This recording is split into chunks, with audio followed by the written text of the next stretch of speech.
Welcome to Sergeant Dorsey Speaks. I'm a retired 20-year veteran sergeant of the Los Angeles Police Department, and I am not afraid to pull the covers back, expose that thin blue line, and talk to you honestly and candidly about police training, police policy, and a whole lot about police culture. I'm going to be talking to you about something that's going on, and this is specific to Chicago Police Department, but it's not unique to Chicago Police Department, and that is botched raids. Search warrants served at the wrong location. So this is going to be part 2 of what I'm going to call Protect Our Children, because absolutely we need to protect our children at home. We need to protect our children when they're walking in the streets, when they're driving in their cars, when they're at school, against errant, overzealous, drunk with power police officers. This is a search warrant that was served at a location in Chicago. This was the first time, but we now know that the officers returned to that home on 2 other occasions after this, looking for someone who, according to the family, doesn't live there and they don't know. Let's watch what happened. Chicago police changing how they conduct search warrants after an 18-month CBS 2 investigation exposed officers repeatedly raiding innocent families' homes. Yeah, the mom of these children says it's not nearly enough. CBS 2 investigator Dave Savini showed her newly uncovered body camera footage of her bad raid. It's 8:30 at night. I see lights. You're inside a police car on Chicago's South Side. We're sneaky. A team of officers zeroes in on a house. 14 heavily armed cops Swing up. on the hunt for a heroin dealer with the street name Peanut. Door's locked. Did anybody knock? No. Good. They just came in? Search warrant, Chicago police! Door's open. Going in. Watch the right. But they are breaking into the wrong home. And all they find are innocent children. They had guns to our faces. 14-year-old Savannah in the purple shirt hits the ground. You are looking at the back end of a high-powered rifle. Lying next to her, still in his school uniform, is her 7-year-old brother, JJ. He was stunned at the sight of an assault rifle. And they had their finger on a trigger. Clear in there. In another room, their 11-year-old sister, Talia, is face down, surrounded by more weapons. Their mother, Crystal Archie, watches for the first time what happened to her children. She was on her way home from work when the raid happened back in April of 2019. Relax. Please do not shoot me. You're fine. You know who's on the floor right there? Can you tell who's on the floor? My daughter is on the floor. I can hear her. I can hear her yelling.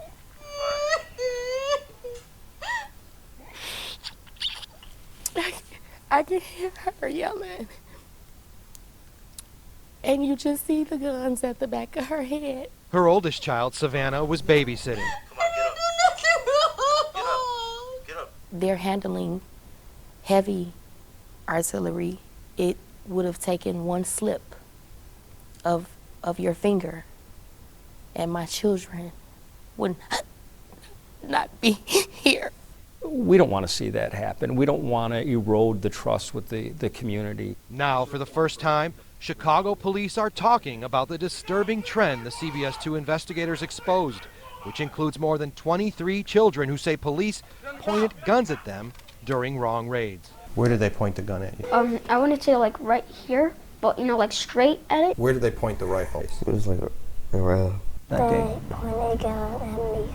When you saw some of the stories, what did you feel for some of these kids? Based on the way that the footage was, you felt bad for them. Chicago Police Lieutenant Matthew Klein and Risk Manager Michelle Morris. Let's be clear, no child should have a gun pointed in his face. They say the department is now adding training for officers to deal with children and creating a new search warrant policy aimed at protecting kids from trauma during raids. How are you going to deal with children? We're making sure that if we know children to be present, that in our operational planning, that it's discussed that there's going to be children in here. What good is the plan if the officer, the affiant who's getting the warrant, hasn't independently verified double-checked and triple-checked the informant's information to make sure you're actually going into the right apartment or the right home. Are there some that are not being done to the standards that we have? Absolutely, and that's being addressed. Lieutenant Klein says there will be more oversight of the search warrant approval process,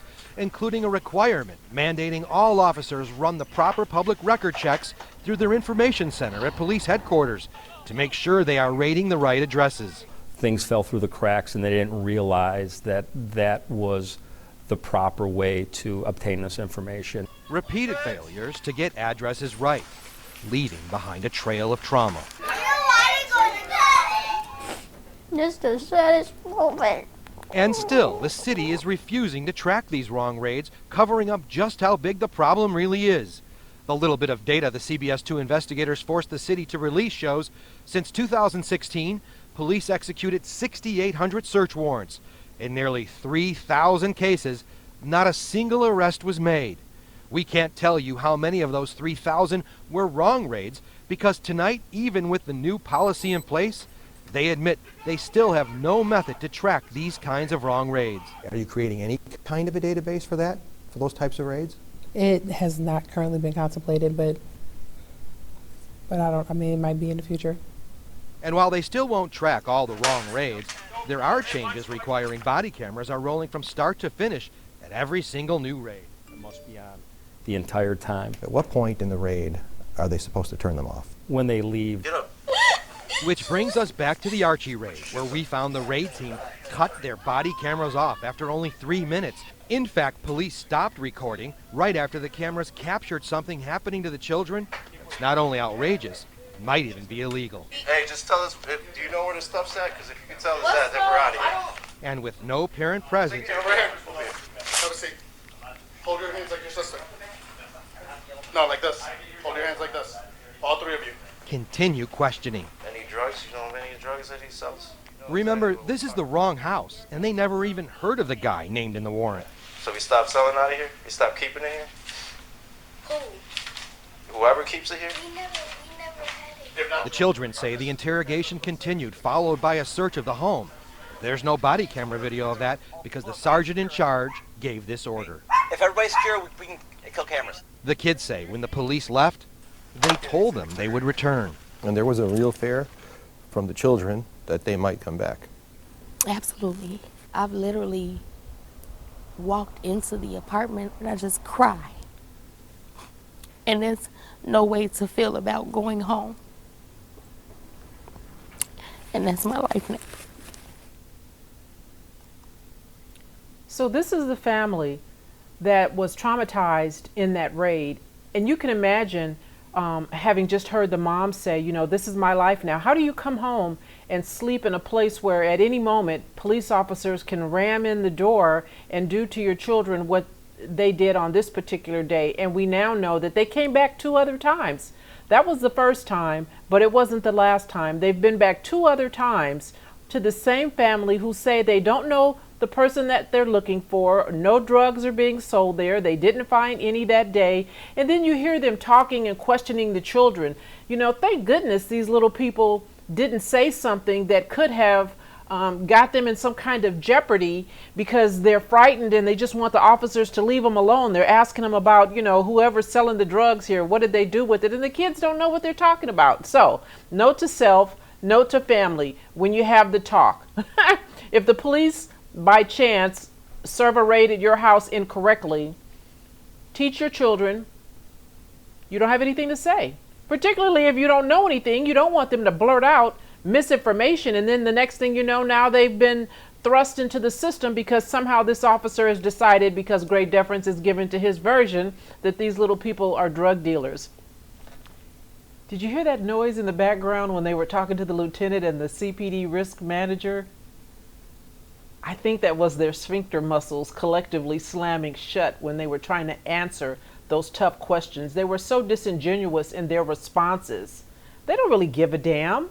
This stuff isn't anything new that happened. You heard, like I did, 6,800 raids, and of those 6,800, 2,935 resulted in absolutely no arrest. So how come they didn't start asking questions before those 2,935 no arrest results from a raid got up to 2,935. Why weren't there questions asked way before that? Well, because listen, it's not a problem until it's a problem, right? Until it becomes public record. And the fact that they are refusing to track, the fact that they can't address, you know, what's going on with these cases, they seem to be very nonchalant. I wonder what happened to those officers. I bet you they too lived to offend again. I bet you they're still out there kicking in the wrong doors, asking kids questions that they shouldn't be asking. Has anyone been injured as a result of this? Has anyone, aside from the trauma, aside from the emotional anguish, has anyone lost their life? Has anyone been hospitalized? You know, I say all the time, you guys hear me say all the time, you know, when this foolishness happens, all you really need to do is just get you a good ass attorney, because they understand dollars and cents. And I don't see this stuff changing substantively anytime soon because of the way they speak. Well, you know, we try to do the best we can, and sometimes the information that we get is not right, and, you know, problems occur, things fall through the cracks. The lieutenant in another interview said that they did about 1,500 to 2,000 search warrants via raids. And, you know, for the most part, they do a good job. So, I mean, listen, if every now and again, if every 2,935 times they get it wrong, what's the problem? We'll get it right next time. Anyway, family, you need to know that this stuff is going on. That raid with this family that you're looking at right now happened at 8 o'clock in the evening. How many of you don't get home from work until much later than 8 o'clock? Have a conversation with your family. Make sure that they know what to do in the event that they are the victim of a botched raid. Until next time, family, be good, be safe. Support Sergeant Dorsey Speaks by visiting Venmo or my Cash App, Sergeant Dorsey Speaks, or purchase my autobiography, Black and Blue, The Creation of a Social Advocate, at my website, Sergeant Dorsey Speaks.